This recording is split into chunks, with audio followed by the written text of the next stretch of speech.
So hello everyone and a very very warm welcome to everyone on my channel. Resume करते हैं हम लोग अपनी पेपर वन की सीरीज को, जहां पे हम लोग पढ़ रहे हैं टीचिंग एप्टीट्यूड और रिसर्च एप्टीट्यूड दोनों पैरेलली। मॉर्निंग को 10 बजे आपको मिलती है टीचिंग एप्टीट्यूड की class, whereas research aptitude की क्लास आपको मिलती है 5 बजे। एंड इसी के साथ हम लोग एक ही दिन में दो टॉपिक्स को टच करते हैं, जहां पे कुछ ही दिन के अंदर हम लोग का ये दोनों टॉपिक्स खत्म हो जाएंगे and then we will move on to our next topic. तो आइए हमारी आज की क्लास को स्टार्ट करते हैं और देखते हैं कि हम लोग आज की क्लास में क्या नया पढ़ने वाले हैं विद क्वेश्चंस। आप लोग ने कई सारे टॉपिक्स को टीचिंग एप्टीट्यूड में कवर कर लिया है। एक टीचर क्या होता है, एक इफेक्टिव टीचर क्या होता है, क्या उसके कैरेक्टरिस्टिक्स होते हैं, क्या क्या उसका रोल होता है एक लर्नर की जिंदगी में। देन हम लोग ने कई सारी थ्योरीज को पढ़ा, जैसे रीइंफोर्समेंट वाली थ्योरी, ऑपरेंट कंडीशनिंग, हमारी classical conditioning and so many things. अब फाइनली हम लोग आ जाते हैं लर्नर के ऊपर। भाई, आपका मेन इंपॉर्टेंट जो इंसान है आपके पूरे एजुकेशन सिस्टम में, नो डाउट टीचर है, लेकिन टीचर भी तभी काम कर पाता है जब बच्चे पढ़ाई करने आते हैं। भाई, आप अगर हमारे सामने ना हो, आप हमारी क्लास में आओ ही नहीं, तो भाई मैं किसको पढ़ाऊंगी? मेरा मोटिवेशन खत्म हो जाएगा and then I will stop making videos. तो भाई आते रहा करो। यहाँ पे हम लोग आज बात करेंगे कि एक लर्नर कौन होता है, लर्नर के फीचर्स एंड कैरेक्टरिस्टिक्स क्या होते हैं। एंड आपको टॉपिक देखने में बड़ा लग रहा होगा कि अरे आज की क्लास तो बिल्कुल ऐसी है, लेकिन कई सारे इंपॉर्टेंट टॉपिक्स है एंड उससे भी ज्यादा इंपॉर्टेंट है जिसमें आप लोग इंटरेस्टेड रहते हो, इसमें से कई सारे क्वेश्चंस बने हैं। तो आइए हम लोग स्टार्ट करेंगे और बहुत ही सिंपल सरल भाषा में समझेंगे और ट्रिक देखेंगे कि इस टाइप के क्वेश्चंस को सॉल्व करने की हमारी स्ट्रैटेजी क्या होनी चाहिए। तो जैसा कि आप सब लोग देख सकते हैं कि लर्नर लर्नर कौन होता है, अगर हम लोग सीधी साफ भाषा में कहें, लर्नर एक ऐसा इंसान है जो कोई भी चीज सीखना चाहता है, अपने बिहेवियर में, अपने स्किल्स में जो चेंजेस लाना चाहता है। आप इस समय सामने इस वीडियो को सुन रहे हैं, आप किसी चीज को सीखना चाहते हैं, यू आर अ लर्नर। ठीक है। A learner is someone who is a learner is someone who is learning about a particular subject or how to do something। आपका लर्नर या तो किसी पर्टिकुलर सब्जेक्ट को सीखना चाहता है, जैसे आप लोग अभी टीचिंग एप्टीट्यूड को सीख रहे हो, या फिर कोई और स्किल सीखना चाहता है, जैसे कि मैं एक स्कूटी चलाना सीखना चाहूं तो मैं भी एक लर्नर बन जाऊंगी। लर्निंग एक ऐसा प्रोसेस है ऑफ अक्वायरिंग न्यू अंडरस्टैंडिंग। जो भी लर्नर होता है वो या तो अपनी टीचर से पढ़ाई के बारे में कुछ नया अक्वायर करता है, या फिर एक नए स्किल के बारे में सीखता है। मुझे केक बनाना सीखना है तो मैं बेकिंग सीखूंगी, या मुझे प्रोफेशनल मेकअप आर्टिस्ट बनना है तो मैं मेकअप करना सीखूंगी, मुझे स्कूटी चलाना सीखना है मैं वो सीखूंगी, मुझे स्विमिंग सीखनी है तो वो सीखूंगी। ये होती है acquiring new type of understanding. कुछ भी नई समझ जब आपको मिलती है, उसको आप ग्रहण करते हो, तो आप एक लर्नर बन जाते हो। ठीक है। आप ग्रहण करते हो understanding, knowledge, behaviour, skills, values, attitudes and preferences. The ability to learn is possessed by humans. Learn करने की ये जो हमारी कैपेबिलिटी होती है वो हर इंसान को मिली हुई होती है। कई कई एनिमल्स भी आप देखते होंगे कि कोई चीज मिमिक करके सीख जाते हैं। देन मशीन्स, तो हम लोग के आजकल एआई बहुत ज्यादा फेमस हो गया है, जो आजकल की दुनिया के अकॉर्डिंग अपना एक आर्टिफिशियल इंटेलिजेंस लगाने लगा है एंड वो भी लर्निंग कर रहा है और सीख रहा है। अगर आप लोग किसी पर्टिकुलर चीज को बार बार देखते हो तो आपका कंप्यूटर या आपका यूट्यूब उस एल्गोरिदम को पकड़ लेता है, वो लर्न कर लेता है और आपको बार बार उसी से रिलेटेड वीडियोस दिखाने लगता है। तो आपका एआई, आपका जो यूट्यूब है, वो भी लर्निंग कर रहा है। ठीक है। और फिर हम लोग ने कुछ टाइप की लर्निंग प्लांट्स में भी देखी है। प्लांट्स में भी ये समझ होती है कि सूरज जिस तरफ जाता है वो अपनी टहनियों को, अपनी डालियों को उस तरफ मोड़ लेते हैं। तो लर्निंग एक ऐसी चीज है जो हमारे आसपास के सारे लिविंग या कुछ अब आर्टिफिशियल इंटेलिजेंट ऑब्जेक्ट्स भी करने लगे हैं। अब हम लोग डायरेक्ट आ जाते हैं, what makes a successful learner. एक लर्नर तो हर इंसान होता है, ठीक है। कुछ ना कुछ हम जीवन में किसी ना किसी से सीख ही रहे होते हैं, चाहे पढ़ाई की चीजें आप सीख रहे हो, चाहे दुनियादारी की बातें सीख रहे हो। लेकिन एक सक्सेसफुल लर्नर कौन होता है, इसके कुछ यहाँ पे पॉइंट्स गिवन है।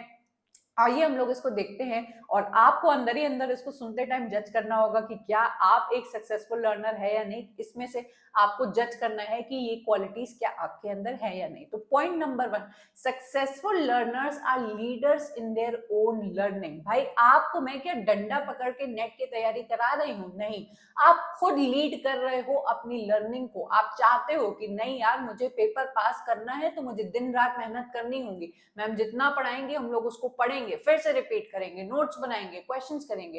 तो जो सक्सेसफुल लर्नर होता है ना बेटा, उसको बच्चों की तरह, जैसे छोटे बच्चों को बचपन में मार मार के इमला सिखाई जाती है, अल्फाबेट्स अ आ इ ई, उनको जबरदस्ती कराया जाता है, उनका मन नहीं होता है। यहाँ पे एक सक्सेसफुल लर्नर वही होता है जो खुद से आपका तत्पर होता है सीखने के लिए, वो लीड करता है अपनी लर्निंग को खुद। पॉइंट नंबर 2, वो इंगेज करता है with the world around them. आप सभी बच्चे एक दूसरे से बातें करते हो, नई नई चीजों को जानते हो, आप यूट्यूब पे नए नए वीडियोस को देखने की कोशिश करते हो, तो ये होता है आपका एंगेजमेंट। एक व्यक्ति जो एक कमरे में बंद होकर सिर्फ किताबों को आज की डेट में पढ़ रहा है और उसी में ही उलझा हुआ है, नो डाउट वो पेपर पास कर सकता है, लेकिन एक सक्सेसफुल आपका लर्नर नहीं बन सकता। ठीक है। Point number 3, questions everything. एक सक्सेसफुल लर्नर, ध्यान देना बेटा, वही होता है जो हर चीज पे सवाल उठाता है।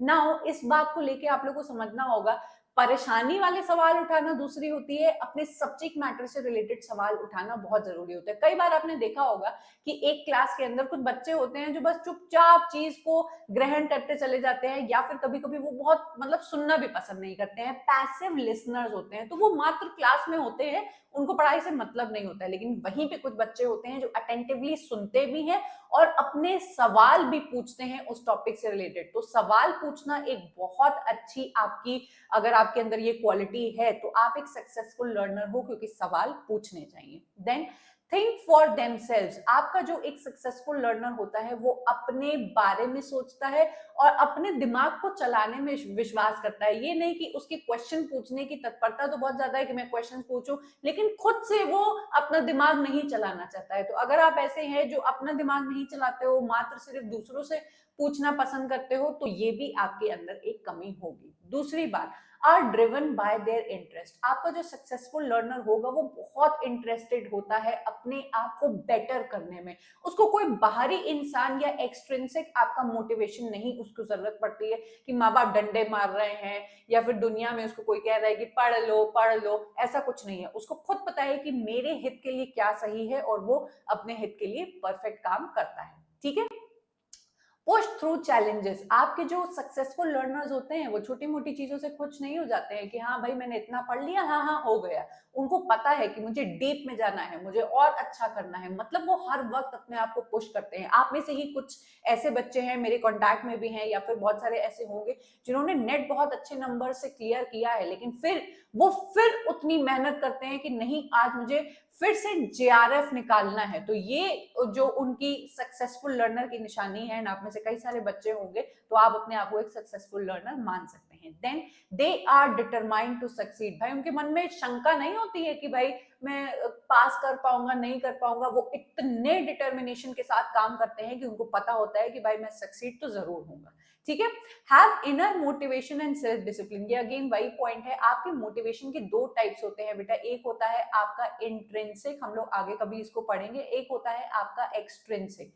दोनों में क्या फर्क होता है? एक्सट्रिंसिक में भाई माँ बाप भाई बहन दुनियादारी सब आपको पुश करती है पढ़ाई के लिए कि पढ़ लो पढ़ लो। इंट्रिंसिक मोटिवेशन के वो होता है जो अंदर से आपका आता है, आपको किसी को बताने की जरूरत नहीं पड़ती है कि तुम्हें ये करना है ये करना है ऐसे करना है। आप खुद ही मोटिवेटेड होते हो, रोज सुबह 4 बजे उठ जाते हो या फिर लेट नाइट पढ़ाई करते हो, क्योंकि आपको पता है कि ये पेपर मुझे क्रैक करना है। ठीक है।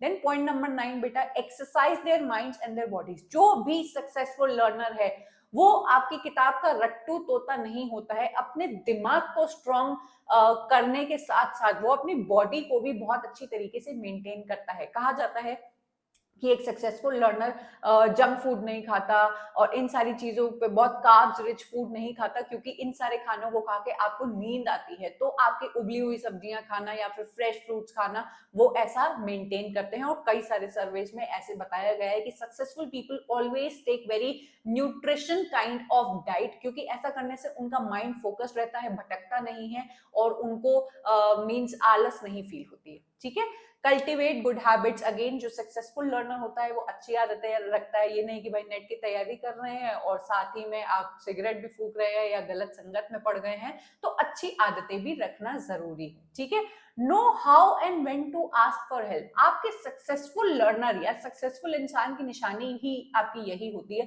कि उसको एग्जैक्टली पता होता है कि मुझे कब किसी इंसान की जरूरत है और उस इंसान से किस तरीके से मुझे मदद मांगनी है। तो ये भी एक बहुत बड़ी कला होती है।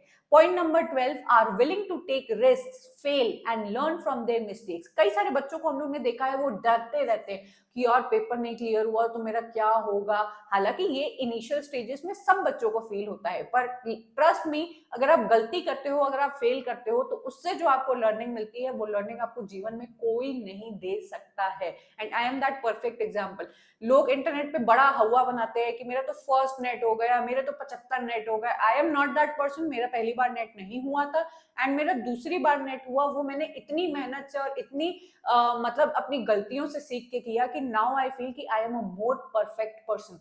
तो हारने से कभी भी आपको डरना नहीं चाहिए, रिस्क लेने से कभी नहीं डरना चाहिए। I know being a teacher ये बातें कहना बड़ा आसान होता है, लेकिन ट्रस्ट मी, मैंने वो स्टूडेंट बन के फील किया है। Then only I am telling you, कोई हवाबाजी वाली बातें नहीं हो रही हैं यहाँ पे। तो ये सारी चीजें थी आपकी सक्सेसफुल लर्नर की। अब हम लोग चलेंगे एक दूसरे टॉपिक की तरफ, जो है आपका इंडिविजुअल डिफरेंसेस। हम लोग बचपन में पढ़ा करते थे इंडिया एक बहुत ही वैरायटी वाला देश है, जहाँ पे आपको डायनामिक देश है, जहाँ पे आपको कई तरीके के लोग मिल जाएंगे, कास्ट, क्रीड, सेक्स, कलर। यहाँ पे हम लोग उस टॉपिक के बारे में बात नहीं कर रहे। इंडिविजुअल डिफरेंसेस अगर हम लोग बात करें, एक व्यक्ति किस प्रकार से दूसरे व्यक्ति से अलग है, इसको हम लोग इंडिविजुअल डिफरेंसेस कहते हैं। भाई हम लोग अगर एक कास्ट के हैं तो दूसरे कास्ट से यहाँ पे डिफरेंसेस नहीं है, दूसरे देश के लोगों से यहाँ पे डिफरेंस की बात नहीं हो रही है। एक ही घर के एक ही माँ बाप के पैदा हुए दो बच्चे जो होते हैं, उनमें पूरी तरीके से आपकी डिसिमिलैरिटी होती है।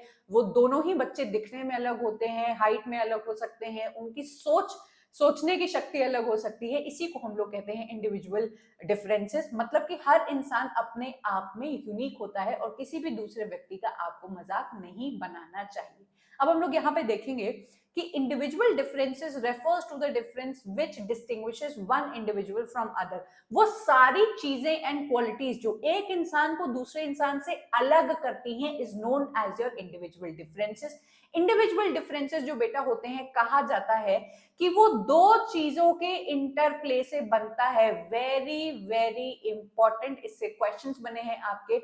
एक तो होती है आपकी हेरिडिटरी, दूसरा होता है आपका एनवायरमेंट। हेरिडिटरी का मतलब हुआ आपकी अनुवांशिकता। भाई जिस परिवार में आपने जन्म लिया है तो उन्हीं की ही जीन्स, उन्हीं की ही अनुवांशिक जीन्स ही आप लेके पैदा होंगे। ऐसा नहीं है कि आप बिल्कुल प्लीज इस बात को आप माइंड मत करिएगा और समझने की कोशिश करिएगा।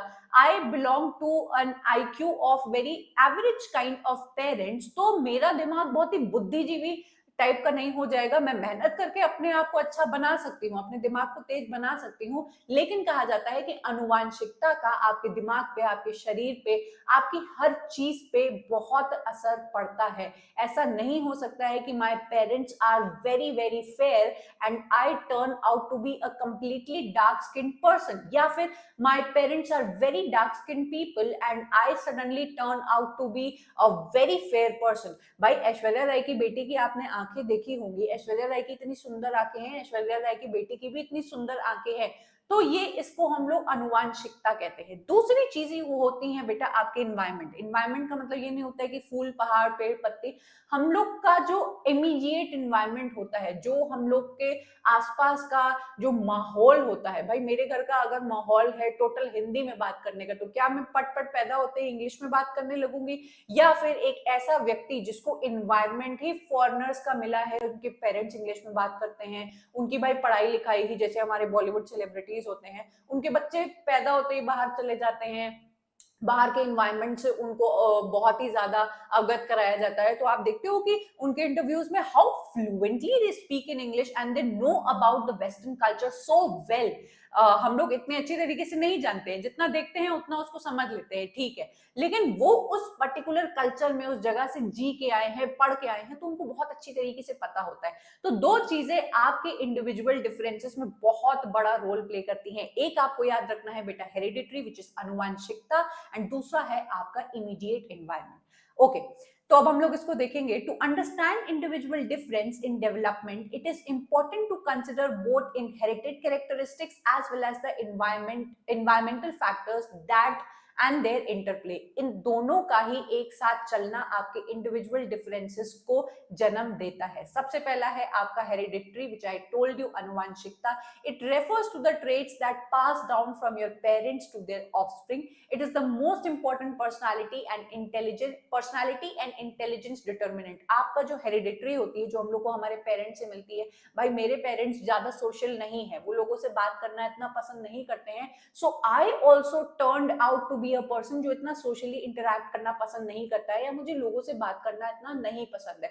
तो ये मेरी प्रेफरेंस नहीं बनी, ये मेरे थोड़ा सा अनुवांशिकता के अंदर ही आ जाता है। बोथ माय पेरेंट्स आर, उनकी हाइट बहुत ज्यादा अच्छी है, तो मेरी भी हाइट बहुत अच्छी निकली है, तो इसको हम लोग बोलते हैं अनुवांशिकता। दूसरी बात, आपका सेकेंड पॉइंट है हमारा एनवायरमेंट। ये आपका होता है refers to the circumstances in which an individual live. अगर मैं एक मिडिल क्लास व्यक्ति हूँ, मेरा जो एनवायरमेंट है, मेरी जो सोच होगी आसपास की, वो बहुत ही मिडिल क्लास टाइप की होगी कि भाई ये पैसा बचा के रखना, जितनी चादर हो उतना ही पैर फैलाना चाहिए, नहीं नहीं विदेश जाके पढ़ने की जरूरत नहीं है, जो करना है यहीं पे करो, यहाँ भी तो इतने अच्छे अच्छे कोर्सेज है। ये मिडिल क्लास सोसाइटी में आप लोग को कई सारी बातें सुनने को मिलेंगी। तो आपके इन्वायरमेंट में जैसी टाइप की बातें होती हैं, आपका दिमाग भी वैसा ही विकसित होने लगता है। ऐसा कहा जाता है ना कि बच्चे जब हॉस्टल में बाहर पढ़ाई करने जाते हैं तो अचानक से वो बड़े तेज हो जाते हैं, अचानक से वो बहुत स्मार्ट हो जाते हैं। ऐसा इसलिए क्योंकि अपने घर के इमीडिएट एनवायरनमेंट में आपको रिलेटिव्स, माँ बाप वही वही पुरानी बातें करते रहते हैं, लेकिन बाहर जाके उनको नई दुनिया जब दिखती है तो वो कई सारी चीजें सीखते हैं। अब कुछ अच्छी चीजें सीखते हैं तो कुछ बुरी चीजें भी सीखते हैं। तो ये आपका दोनों ही बहुत इंपॉर्टेंट है आपकी इंडिविजुअल डिफरेंसेस के लिए। थोड़े से और पॉइंट्स हम लोग देखेंगे। Individual differences in development of a children can be attributed to the interplay of hereditary and environment. ये आप अभी तक आप लोग को लर्न कर लेना है।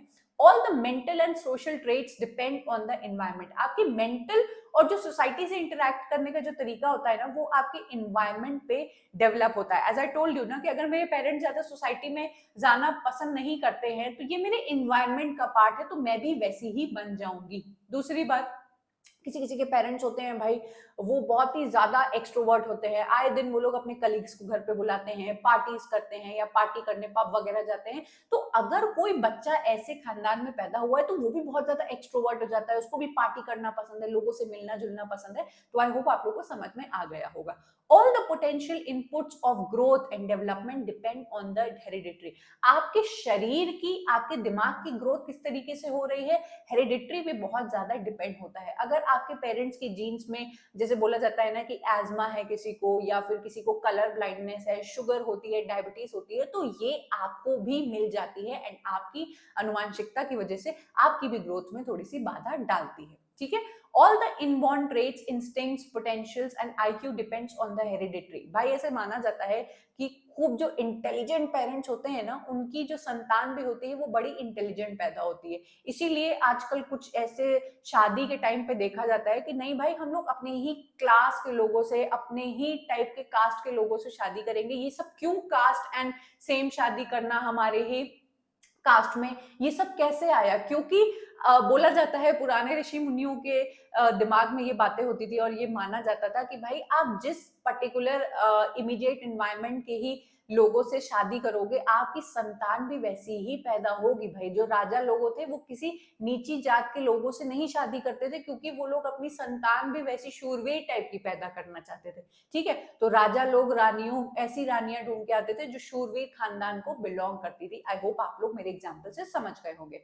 हेरिडिटरी प्लेसेस लिमिट ऑन, देखो हम लोग की इंडियन सोसाइटी में या फिर हमारी दुनिया में एक्सेप्शनल बहुत सारे मिलेंगे, आप लोग के दिमाग में भी आ रहे होंगे कई सारे एग्जांपल्स की, ऐसी कोई बात नहीं है। ठीक है, एक्सेप्शंस आर ऑलवेज देयर, लेकिन जो सर्वे किया गया है, जो पढ़ाई की गई है, उसके बेसिस पे आई am telling you. Hereditary places limit on the IQ and the environment determines the numeric position of the IQ with in these limits. आपके हेरिडिटरी, आपके अनुवांशिकता से आप कितने बुद्धिजीवी हो वो आपको मिलता है।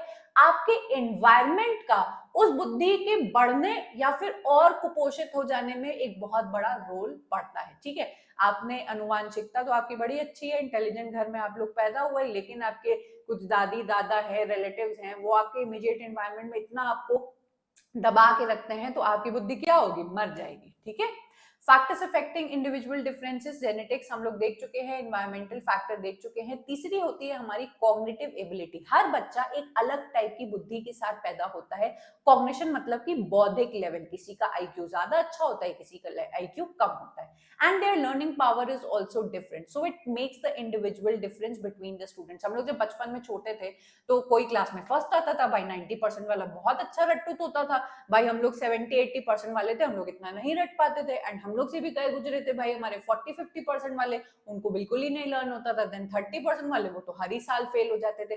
तो हर बच्चे का अपना बौद्धिक लेवल अलग होता है। एंड व्हेन आई से this, I am only talking about cognitive abilities. अगर आप लोग को याद है, हम लोग ने हार्वर्ड गार्डनर की मल्टीपल इंटेलिजेंस को देखा था, तो वो 30% वाला बच्चा स्पोर्ट्स में बड़ा अच्छा होता था और 90% वाला बच्चा बस खाली किताब खोल के बैठा रहता था। तो ये तो एक कंप्लीटली डिफरेंट कॉन्सेप्ट है। अभी हम लोग कॉग्निटिव के केस में बौद्धिक लेवल की बात कर रहे हैं। ठीक है, देन हमारी होती है फिजिकल डिसेबिलिटीज। कोई बच्चे हमारे डिसेबल पैदा हो जाते हैं, अपंग होते हैं, तो उनकी भी ये एक बहुत बड़ा रोल प्ले करता है आगे बढ़ने में, आगे ना बढ़ पाने में। If the child has some physical disability such as tilted bone, किसी किसी के पीछे कुबड़ निकली होती है, फ्रैक्चर्ड हैंड होता है, डिसलेक्सिक होता है, पढ़ाई लिखाई नहीं कर पाता है, डिस्ग्राफिया होता है उसको, तो ये भी इंडिविजुअल डिफरेंसेस में आपके आ जाता है। ठीक है बेटा, आई होप समझ में आ गया होगा। देखो, टॉपिक ये कठिन नहीं है, बस कोई अच्छी तरीके से समझाने वाला आपको चाहिए। एंड समझ में अगर आपको आ जाता है तो दोबारा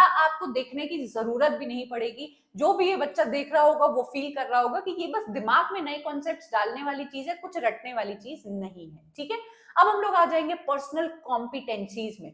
यहाँ पे कॉम्पिटेंसीज का हमारा क्या कंपटीशन से मतलब है? जी नहीं।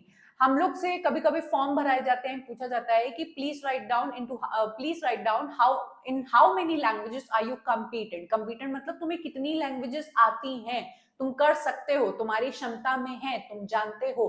तो यहाँ पे पर्सनल एंड हमारी सोशल, दो टाइप की कॉम्पिटेंसीज हम लोग को पता लगती हैं, जैसा आप लोग यहाँ पे देख सकते हैं।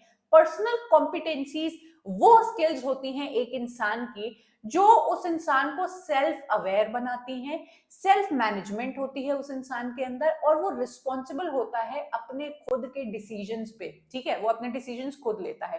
कहने का मतलब, जो भी इंसान आपका पर्सनली कॉम्पिटेंट है वो अपने ऊपर बहुत ज्यादा ध्यान देता है, वो अपने आप को रेगुलेट कर लेता है, अपने लिए वो खुद डिसीजंस लेता है कि भाई यहाँ पे जून वाला जो एग्जाम आ रहा है, फॉर्म्स निकल गए हैं, मेरी तैयारी नहीं है, तो मैं खुद इसके लिए डिसीजन लेना चाहूंगा कि क्या मुझे 1150 रुपए का जो फॉर्म हमारा आया है वो भरना चाहिए, जबकि मुझे पता है कि एक महीने में मेरी तैयारी नहीं हो पाएगी।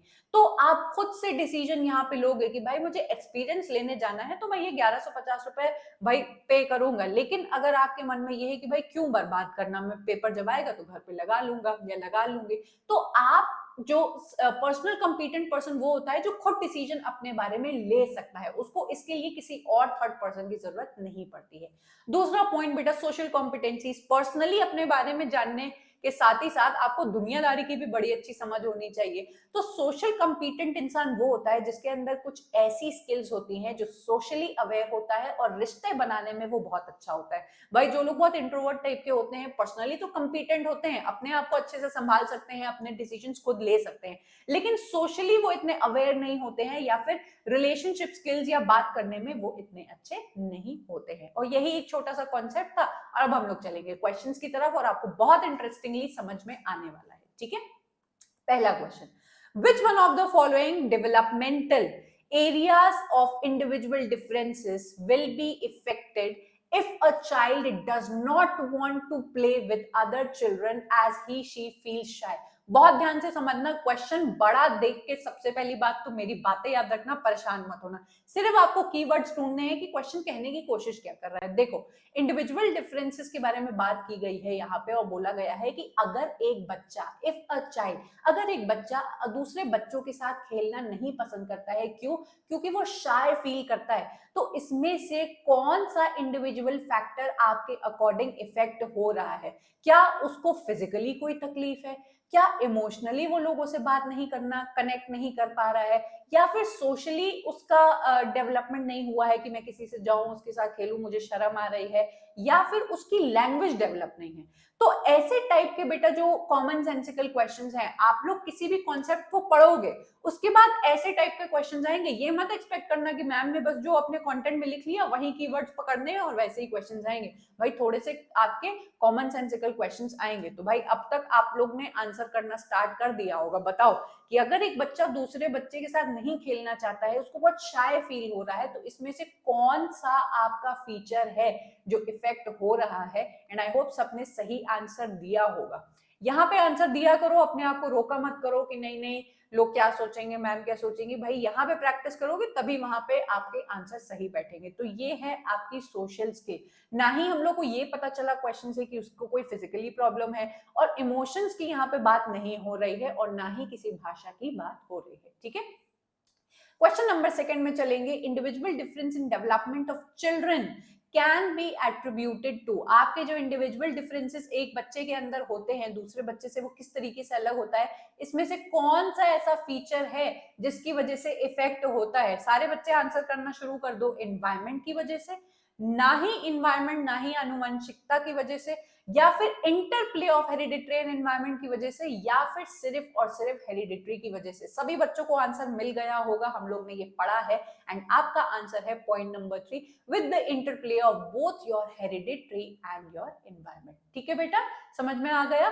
किसी को भी कोई प्रॉब्लम होगी तो वो कमेंट करके जाएगा, ठीक है? और कोई प्रॉब्लम नहीं होगी तो भी कमेंट करके जाएगा। और वीडियो अच्छी लग रही है तो भाई लाइव चैट हटा के तुरंत लाइक पे क्लिक कर दो। बड़े तुम लोग कंजूस हो, ठीक है? ऐसा नहीं करना चाहिए।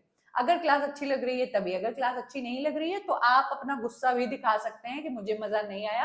आई will read on your comments and I will try to improve my classes. ठीक है, question number 3, which one of the following makes less individual differences among the children? इसमें से कौन सा ऐसा ऑप्शन है जो बहुत ही कम एक फैक्टर प्ले करता है आपके इंडिविजुअल डिफरेंसेस में? सबसे पहला है economic condition of the child, दूसरा है आपका environment in which they live. भाई ये तो होता है, हम लोग ने पढ़ा है। जेनेटिक फैक्टर्स, ये भी हम लोग ने पढ़ा है। फिजिकल डिसेबिलिटी भी हम लोग ने पढ़ा है कि फिजिकल कोई बच्चा डिसेबल है तो दूसरे बच्चे से वो अलग, जाहिर सी बात है वो इंडिविजुअली डिफरेंट हो गया।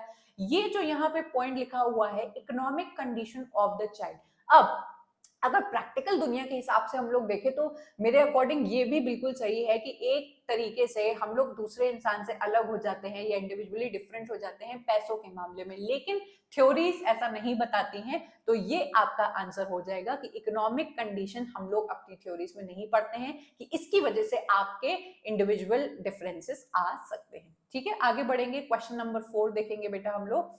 Okay, Which among the following constitutes personal competence? हम लोग ने दो टाइप के competences को पढ़ा, एक था हमारा पर्सनल, एक था हमारा सोशल। पर्सनल में हम लोग ने सारी चीजें देखी थी कि सेल्फ आपकी होती हैं, एंड सोशल में किस तरीके से आप रिश्ते बनाते हो या फिर आपकी सोशल स्किल्स कैसी होती हैं। तो भाई पर्सनल स्किल्स के बारे में यहाँ पे पूछा गया है, तो मुझे साफ साफ एक चीज दिखाई दे रही है कि सोशल स्किल्स तो भैया नहीं होगा, क्योंकि वो सोशल कंपीटेंस में आता है। मैं सी वाले पॉइंट को कट कर दूंगी और तुरंत अपने ऑप्शंस में चली जाऊंगी बिना ये सोचे कि कौन सा इसमें से होगा, चलो छांटते हैं। सी वाला ऑप्शन में सबसे पहले कट कर दूंगी जहां जहां मुझे सी दिखाई देगा। और A B C, B C D और सी डी, लो भैया हमारे 3 ही क्वेश्चन कट गए और हमारा यही ऑप्शन है। अभी तक हम लोग ने देखा भी नहीं कि पर्सनल कॉम्पिटेंस क्या होती है। अब बी डी ई को बस देखना, सही लगे तो आंख बंद करके ये आपका आंसर है। बी है आपका मोटिवेशन। अब एक बात को ध्यान में रखना कि आपका जो मोटिवेशन है वो पर्सनल के अंदर भी आएगा, वो सोशल के अंदर भी आएगा। तो आपका मोटिवेशन यहाँ पे सही बैठता है, पर्सनली भी आप मोटिवेटेड हो सकते हो और बाहरी दुनिया भी आपको मोटिवेट कर सकती है, तो भी। उसके बाद सेल्फ अवेयरनेस मेरा सही है, ये तो हम लोग ने पढ़ा था, सेल्फ रेगुलेशन भी सही है। तो ये दोनों पॉइंट हम लोग ने पढ़े थे, सही है। अब इस ऑप्शन के अकॉर्डिंग ये इसका पार्ट है, तो हम लोग इसी को ही अपना आंसर मान लेंगे। And without wasting a single minute, आपने देखा कि कितनी जल्दी हमारा आंसर निकल गया। तो बेटा हमारी क्लासेस में आप मात्र सिर्फ कॉन्सेप्ट नहीं पढ़ते हो, आप साथ में मेरे क्वेश्चंस नहीं लगाते हो, हम लोग साथ में स्ट्रैटेजीज भी सीखते हैं। मेरे बच्चे बहुत अच्छी तरीके से इसको सीखते हैं। कई बच्चों के मुझे मैसेजेस आते हैं कि मैम जो स्ट्रैटेजीज आप बताती हैं उसकी वजह से मुझे क्वेश्चंस लगाने में बहुत ज्यादा हेल्प मिल रही है। अगर आपको भी मिलती है तो आप मुझे टेलीग्राम पे मैसेज करके बता सकते हैं, ठीक है। Question number 5. Given below are two statements. Statement number 1. Personal competencies determine how we manage ourselves. बिल्कुल सही बात। पर्सनल कॉम्पिटेंसीज में हम लोग ने पढ़ा था कि कैसे आप खुद को मैनेज या सेल्फ रेगुलेट कर पाते हो। Statement number 2. Social competence determine how we handle relationships. बिल्कुल सही बात भाई। पर्सनल में हम लोग देखते हैं कि हम लोग खुद को कैसे हैंडल करते हैं, एंड सोशल में हम लोग देखते हैं कि कैसे हम लोग बाहरी रिश्तों को या बाहरी दुनिया को कैसे हैंडल करते हैं। तो इसी के साथ मुझे आंसर मिल जाता है। Both statement 1 and statement 2 are correct. And I hope आप लोग इस क्लास के बाद बहुत कॉन्फिडेंट फील कर रहे होंगे कि कितने सारे टॉपिक्स हम लोग ने किए और उससे रिलेटेड कितने क्वेश्चंस किए हैं। Question number 6. A student finds it difficult to understand, analyze and interpret the concepts and principles relating to a subject of study formally prescribed. ठीक है, एक बच्चा है जो किसी टॉपिक को समझ नहीं पा रहा है, एनालाइज नहीं कर पा रहा है और उसको इंटरप्रेट नहीं कर पा रहा है। कि सपोज आप में से कोई एक ऐसा इंसान हो कि आपको कॉन्सेप्ट समझ में नहीं आ रहे हैं, आप उसको ग्रहण नहीं कर पा रहे हैं, एंड इस तरह एंड क्वेश्चंस भी आप नहीं लगा पा रहे हैं। तो एक बात आपको बतानी है कि ये लर्नर की कौन सी कैरेक्टरिस्टिक्स है which is most relevant in such a situations to be proved.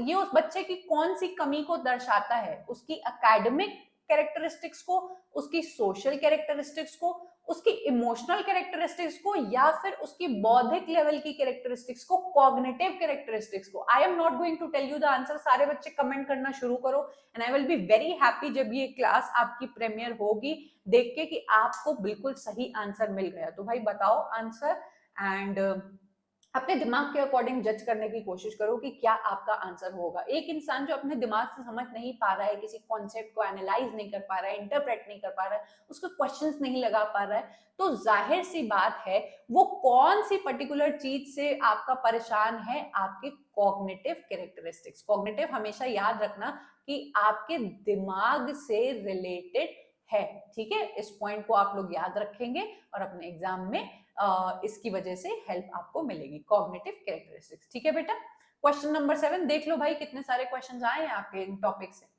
आपका question number 7, which of the following are learner related factors in determining the effectiveness of teaching. थोड़ा यहाँ पे गलत लिख गया है, ए है यहाँ पे टीचिंग। ध्यान से क्वेश्चन को समझना, टीचिंग के बारे में नहीं पूछ रहा है, आपसे पूछ रहा है कि लर्नर रिलेटेड यहाँ पे कौन से ऐसे फैक्टर्स आपको यहाँ दिखाई देते हैं जो दिखाता है कि हाँ भाई टीचर ने बहुत इफेक्टिवली पढ़ाया है, टीचर अच्छा है। तो आपको क्या टीचर की कैरेक्टरिस्टिक्स रिलेटेड चीजें ढूंढनी होंगी या फिर लर्नर से, लर्नर रिलेटेड ढूंढनी है कि ऐसी क्या चेंजेस हमें बच्चों में दिखाई दे रहे हैं जो ये शो कर रहा है कि टीचर बहुत अच्छा है, ठीक है। Task relevant competencies of the learner, आपका लर्नर क्या सही तरीके से टास्क परफॉर्म कर पा रहा है। भाई आप अगर इस क्वेश्चंस को मैं देती हूँ आपको ये क्वेश्चन और आप सही आंसर कर पाते हो, तो क्या ये इफेक्टिवनेस ऑफ मेरी टीचिंग दिखाता है कि नहीं? जी हाँ, ये बिल्कुल दिखाता है, ठीक है। Content mastery of the teacher, क्या मुझे ये टॉपिक कितनी अच्छी तरीके से आता है ये बताता है कि आपको कितनी अच्छी तरीके से आएगा? तो जी नहीं, ये बिल्कुल भी नहीं होगा। चॉइस ऑफ टीचिंग मेथड, मैं इसको पढ़ाने के लिए कौन सा मेथड इस्तेमाल करती हूँ, क्या इससे आपकी लर्निंग अच्छी हो जाएगी? भाई ये इफेक्ट करता है लेकिन लर्नर रिलेटेड नहीं है, ये टीचर रिलेटेड है, ठीक है। कॉम्पोजिशन ऑफ द क्लास, भाई क्लास में कितने बच्चे आपके आ रहे हैं या फिर कौन कौन सी आपकी जगह से आ रहे हैं, क्या ये डिटरमाइन करता है? तो ये तो नहीं करता है। देन ई वाला point, readiness level of the student, आप कितने ज्यादा तत्पर हो इस क्लास को करने के लिए। आप में से कितने बच्चे इस क्लास को देखते हो कि भाई मैम की क्लास आ गई, हम लोग को जाके देखना है, कुछ नया सीखना है। तो ये जो तत्परता होती है आपकी, तत्परता, ठीक है, ये readiness of the learning learner related होते हैं। एक क्लास में, अगर एक क्लास में बच्चे जाना ही नहीं चाहते हैं कि बट हमारा टाइम खराब होता है, तो उससे हम लोग को पता चल जाता है कि वो टीचर इतना इफेक्टिव नहीं है। तो हमारा कौन से 2 पॉइंट हम लोग को सही लग रहे हैं? ए और ई जो है हमारा सेकंड वाला पॉइंट। अब हम लोग देखेंगे कि ये सही आंसर है या नहीं। जी हाँ, ये सही आंसर है। तो बेटा इस तरीके से आपको क्वेश्चंस करने हैं। चलेंगे अपने क्वेश्चन नंबर 8 की towards. If your students are identified as unable but willing, ध्यान से समझना, अगर आप एक टीचर बन गए हो और आपको दिखाई देता है कि आपके कुछ बच्चे कोई चीज कर नहीं पा रहे हैं लेकिन करना चाहते हैं, अनेबल हैं लेकिन विलिंग हैं, सीखना चाहते हैं, in terms of their performance and readiness, अपना अच्छे से परफॉर्म करना चाहते हैं, तत्पर भी हैं सीखने के लिए, which of the following methods of teaching will be considered appropriate to deal with them? ऐसे जो क्वेश्चंस होते हैं वो कॉमन सेंसिकल होते हैं, तो वो दिमाग से आपको इस्तेमाल करना है कि आप अगर एक क्लास के टीचर हैं, आपके बच्चे कर नहीं पा रहे हैं लेकिन करना चाहते हैं, कौन सी ऐसी स्ट्रैटेजी है आप अपनाओगे उन बच्चों को सिखाने के लिए या फिर उनको पॉजिटिव फील कराने के लिए? आप उनको और कठिन टास्क दोगे, चैलेंजिंग टास्क दोगे? बिल्कुल भी नहीं। Providing scope for sharing responsibility and recognition, क्या आप उस बच्चे को थोड़ी सी रिस्पॉन्सिबिलिटी दे दोगे कि रिस्पॉन्सिबिलिटी संभालो और तुम क्लास के मॉनिटर बन जाओ, रिकॉग्नाइज कराओगे कि भाई ये है हमारी क्लास का मॉनिटर, क्या वो तब अच्छी तरीके से कुछ चीज करने लगेगा? आप उसकी अच्छे से मेंटरिंग करोगे, गाइडिंग करोगे और बहुत क्लोज सुपरविजन आप करोगे कि नहीं, मैं उसको देखूं कि वो कहाँ गलती कर रहा है। या फिर आप स्मॉल स्टेप प्रेजेंटेशंस अपनी बनाओगे, ऐसी ऐसी चीज तरीके से उसको पढ़ाओगे जहां पे एरर फ्री टास्क हो, मतलब ऐसे ऐसे क्वेश्चंस उसको जानबूझ के स्टार्टिंग में दोगे कि आपका बच्चा कॉन्फिडेंट फील करने लगे कि हाँ यार मुझे तो आ रहा है। और फ्रीक्वेंट रीइंफोर्समेंट, हम लोगों ने पढ़ा था ना पिछली क्लास में, पॉजिटिव रीइंफोर्समेंट देने लगोगे उसको। भाई बच्चा जब एक चीज को बार बार सही करने लगेगा कि हाँ यार अब तो मुझे आने लगा है, तो ये आपका अपने आप ही पॉजिटिव रीइंफोर्समेंट होगा। तो आप में से कई सारे बच्चों को कई सारे अलग अलग आंसर्स यहाँ पे दिख रहे होंगे, तो आप लोग बताइए कि आप लोग के अकॉर्डिंग सही आंसर क्या होगा। Then I will give you your answer. ऐसे जो क्वेश्चंस होते हैं ना, उसमें हम लोग को लगता है कि यार ये भी सही है, ये भी सही है, तो ये एक ऐसे टाइप के क्वेश्चंस होते हैं जिसमें आप लोग दिमाग नहीं लगा सकते हो, बस आपका सही बैठ सकता है आपकी कॉग्निटिव लेवल के अकॉर्डिंग। तो ये है आपका आंसर। आप एक बच्चा जो विलिंग है, तत्पर है लेकिन कर नहीं पा रहा है, तो उसको कराने के लिए आपको एरर फ्री टास्क देनी होगी, पॉजिटिव रीइंफोर्समेंट देना होगा ताकि वो कॉन्फिडेंट फील करे और उसको लगे कि हाँ भाई अब मैं करने लगा हूं। ठीक है, क्वेश्चन नंबर ये हो गया। क्वेश्चन नंबर 9 देखेंगे। Which of the following factors contributing to school learning are termed as social competencies? बहुत बढ़िया, हम लोग ने पर्सनल कॉम्पिटेंसी को तो देख ही लिया था, जहां पे लर्नर रिलेटेड हम लोग चीजें देख रहे थे, self awareness, self regulation and और भी बहुत सारी चीजें। अब हम लोग को सोशल कॉम्पिटेंस से रिलेटेड ढूंढना है। हम लोग सबसे पहला पॉइंट देखेंगे मोटिवेशन। याद है हम लोग ने बोला था कि पर्सनल में भी आएगा और सोशल में भी आएगा, तो पॉइंट नंबर ए आपका होगा। तो जिसमें भी पॉइंट नंबर ए मुझे नहीं दिखाई देगा मैं उसको काट दूंगी। 2 ऑप्शन बचते हैं हमारे पास, जिसमें है ए सी एंड डी, जिसमें और दूसरा है ए बी एंड सी। दूसरा है हमारा इंटेलिजेंस। एक बच्चे की इंटेलिजेंस का उसकी सोशल कॉम्पिटेंस से क्या लेना देना है? भाई मैं एक बहुत ही इंटेलिजेंट इंसान हूं लेकिन लोगों से बात करना पसंद नहीं करती, तो ये इंटेलिजेंट मेरी सोशल कॉम्पिटेंस में नहीं आएगी, और बी हमारा कट जाता है। इसी के साथ हमारा आंसर एक ही झटके में मिल गया बिना आगे जाए, ए सी एंड डी। इस तरीके से आपको करना है। सी है आप सबको पता है, सोशल कॉम्पिटेंस है तो सोशल स्किल होगा, और दूसरा है आपका फैमिली सपोर्ट, मतलब आपका इमीडिएट सोशल एनवायरनमेंट। ठीक है बेटा, चलेंगे अपने अगले एंड लास्ट क्वेश्चन की towards. which of the following, which of the learner characteristics will influence his her perspective in a course of study? इसमें से यहाँ पे दिए हुए कौन से ऐसे कैरेक्टरिस्टिक्स हैं जो एक पर्सन जो नेट की तैयारी कर रहा है सपोज, उसके लिए अच्छे साबित होंगे? लर्नर की कमिटमेंट, आप कितने कमिटेड हो अपना ये नेट का पेपर पास करने के लिए, तो जी हाँ ये तो होगा। Parents interest in the learner, भाई पेरेंट का कितना इंटरेस्ट है अपने बच्चे में, क्या ये इन्फ्लुएंस करेगा उसकी पढ़ाई या नेट नेट पास करने में? तो ये ऑप्शन तो मुझे थोड़ा सा डाउटफुल लग रहा है। इसी के साथ में क्वेश्चन जो पॉइंट नंबर 2 है, जहां जहां मुझे दिखेगा मैं उसको कट कर दूंगी। ठीक है, देन आता है हमारा prior knowledge of the learner.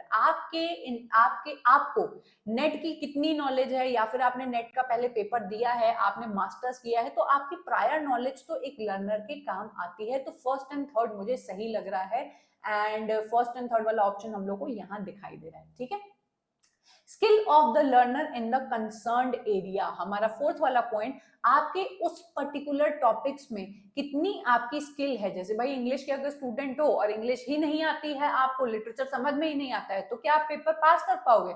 नहीं कर पाओगे। ठीक है, तो ये बहुत ज्यादा इंपॉर्टेंट है। एंड विदाउट आगे जाए, हम लोग को आंसर मिल गया है, बट स्टिल हम लोग आगे जाएंगे। Family size of the learner, भाई मैं चार लोगों के परिवार में रहूं, चाहे 75 परिवार के लोगों में रहूं, इससे मेरी लर्निंग पे नेट के पेपर को पास करने में क्या फर्क पड़ता है? तो ये गलत है।